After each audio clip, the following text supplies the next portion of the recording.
Hello நண்பர்களே வணக்கம். நான் உங்கள் பிரியா. நம்ம இன்றைக்கி பார்க்க போகிற பதிவு என்ன அப்படின்னு பார்த்தீங்கன்னா, நம்மளுக்கு தைப்பூசத்திற்கு 6 நாள் விரதம் இருக்கிறதுக்கு என்னைக்கு நாள் வருது, எந்த தேதி, அதெல்லாம் பற்றி நம்ம இந்த பதிவில் பார்க்கலாங்க. என்னென்ன மாதிரியான பூஜை முறைகள் செய்யலாம், எந்த மாதிரியான நாமங்கள் சொல்லலாம், இதெல்லாம் பற்றி நம்ம இந்த பதிவில் பார்க்கலாம்.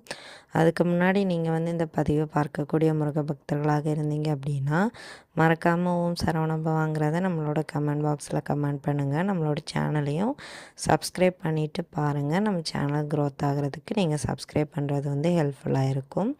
இப்போ வாங்க நம்ம பதிவுக்குள்ளே போகலாம். ஸோ நம்மளுக்கு பிப்ரவரி 11ஆம் தேதி புதன்கிழமை தைப்பூசம் வரப்போகுது. ஸோ அன்னைக்கு நம்மளுக்கு 6 நாள் இவ்வளவு நாள் எல்லோரும் நிறைய பேர் 41 நாள், 21 நாள், அப்புறம் 31, 18, 11, 19 இப்படியெல்லாம் நிறைய பேர் விரதம் இருக்க தொடங்கியிருப்பீங்க. விரதம் இருந்தும் முடித்து உங்களுக்கு இனி தைப்பூசத்திற்கு எல்லோரும் ரெடி ஆகிட்டுருப்பீங்க. கடைசியாக நம்மளுக்கு இருக்கிற வாய்ப்பு இந்த 6 நாட்கள். ஸோ என்னைக்கு நம்ம தொடங்கலாம் அப்படின்னு பார்த்தீங்கன்னா, வரக்கூடிய 6ஆம் தேதி வியாழக்கிழமை நீங்கள் தொடங்கலாம். பிப்ரவரி 6, 2, 2025 வியாழக்கிழமை அன்னைக்கு நீங்கள் தொடங்குனீங்க அப்படின்னா கண்டிப்பாக தைப்பூசத்தன்னைக்கு உங்களுக்கு 6 நாள் விரதம் முடிவடையும். இது நீங்கள் காப்பு கட்டியும் விரதம் இருக்கலாம், இல்லை சும்மா மனசார நினச்சிட்டு கூட நீங்கள் விரதம் இருக்கலாம். அதே மாதிரி மாலைகள் போடுறவங்க கூட 6 நாள் பூஜைகளில் பண்ணிவிட்டு விரதம் இருந்து நீங்கள் மாலை போட்டு கலத்தலாம். ஸோ உங்களுக்கு எது விருப்பமோ நீங்கள் அதை பண்ணிக்கோங்க. முருகனுக்கு தேவையான பூக்கள் படைத்து, அப்புறம் அவங்களுக்கு நெய்வேத்தியம் வைத்து, உங்களோட என்ன வேண்டுதல்கள் இருந்தாலும் நீங்கள் இந்த 6 நாட்களும் கூட முறையாக விரதம் இருந்தால் உங்களுக்கு ஒரு மண்டல விரதம் இருந்ததற்கான பலன்களை நீங்கள் இந்த 6 நாட்கள்லேயே பெற முடியும். ஸோ அதனால தான் நம்ம சொல்கிறோம், 6 நாள் விரதம் எவ்வளவு ஸ்பெஷல் அப்படின்னு. உங்களுக்கு தீர்க்க முடியாத கடன் பிரச்சனைக்கு கூட இந்த 6 நாள் விரதம் உங்களுக்கு ரொம்ப நல்லா கை கொடுக்கும். எல்லா விதமான பிரச்சனைகளுக்கும் நீங்கள் இந்த 6 நாள் விரதத்தை முருகப்பெருமான் கிட்ட கடைப்பிடிக்கலாம். அப்புறம் நீங்கள் என்னென்னலாம் செய்யலாம் அப்படின்னு பார்த்தீங்கன்னா, காலையிலே எழும்பி குளிச்சுருங்க. குளிச்சுட்டு முடிஞ்சால் கோயிலுக்கு போயிட்டு வாங்க. இல்லாட்டி வீட்டிலையே தீபம் ஏற்றிட்டு ஒரு வேளை நீங்கள் விரதம் இருந்தால் போதும். ஒரு வேளை இப்போ காலையில் நம்ம சாப்பிடாமல் இருந்தோம் அப்படின்னா கஷ்டமாக இருக்கும். ஸோ நீங்கள் மத்தியானம் உள்ள அந்த உணவை ஸ்கிப் பண்ணிக்கோங்க. காலையில் ஒரு இட்லியோ இல்லை உப்புமாவோ ஏதாச்சும் ஒன்று சாப்பிட்டுக்கோங்க. இட்லி 2 இட்லி சாப்பிட்டுக்கோங்க, இல்லை கொஞ்சமாக உப்புமா எடுத்துக்கோங்க. ஸோ அப்படி காலையில் ஏதாச்சும் ஃபுட் எடுத்துக்கோங்க. மத்தியானம் உள்ள உணவை நீங்கள் ஸ்கிப் பண்ணலாம். ஸோ அந்த டைம் நம்மளுக்கு விரதம் இருக்கலாம். இருந்துட்டு அப்புறம் ஈவினிங் உங்களோட விரதத்தை முடிச்சுட்டு நீங்கள் முருகனுக்கு ஏதாவது நெய்வேத்தியம் செஞ்சு வச்சுருந்தா அதை நீங்கள் சாப்பிட்டு விரதத்தை நிறைவு பண்ணிக்கலாம். இல்லை வீட்டில் சமையல் பண்ண ஃபுட்டை சாப்பிட்டு கூட உங்களோட விரதத்தை நிறைவு பண்ணிக்கலாம்.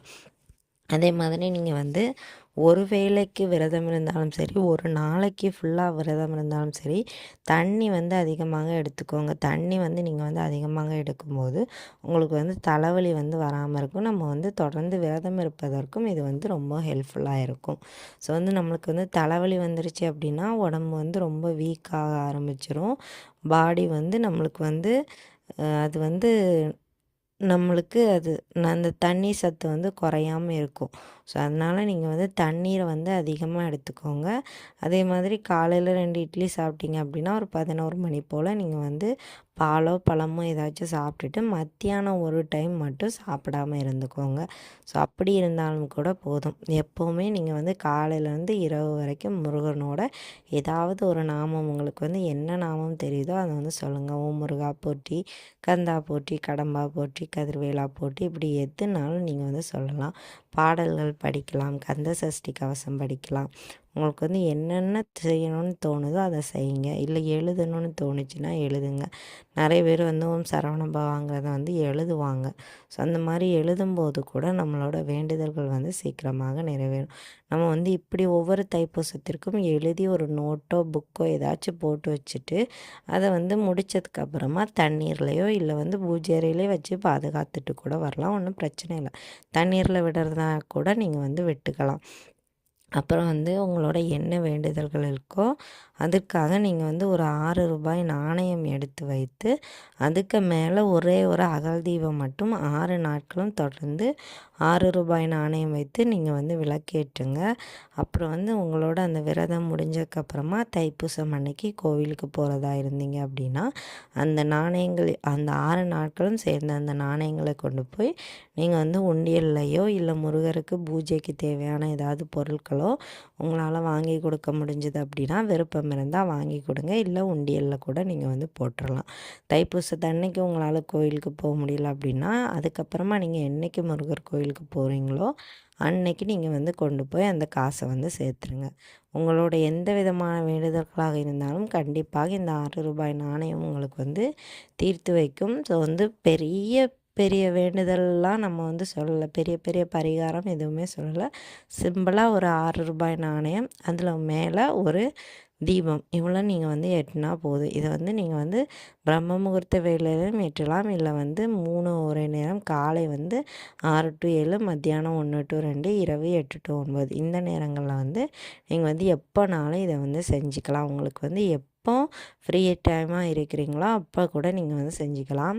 ஒரே நேரத்துலலாம் எனக்கு டைம் இல்லை, நான் வந்து வேலைக்கு போகிறேன், இல்லை குழந்தைங்கள ஸ்கூலுக்கு அனுப்பணும் அப்படின்னாலும் யூஸ்வலாக நீங்கள் வந்து தீபம் ஏற்ற டைம் எல்லாருமே 6 மணிக்கு ஏற்றுவாங்க மேக்ஸிமம். ஸோ அந்த டைமில் கூட நீங்கள் வந்து இதை வந்து செஞ்சுக்கலாம், எந்த விதமான தவறும் கிடையாது. செவ்வரளி மலர் கிடைத்தது அப்படின்னா அலங்காரம் பண்ணுங்கள், இல்லை வந்து மல்லிகைப்பூ அப்படி வாசனை நிறைந்த பன்னீர் ரோஜா இந்த மாதிரி பூக்கள் கிடைச்சிதுனாலும் ஸ்பெஷல் தான். ஸோ கொஞ்சமாக கிடைச்சாலும் கூட முருகருக்கு வந்து நீங்கள் வந்து அலங்காரம் பண்ணிவிட்டு உங்களோட வேண்டுதல்களை வந்து வச்சுருங்க.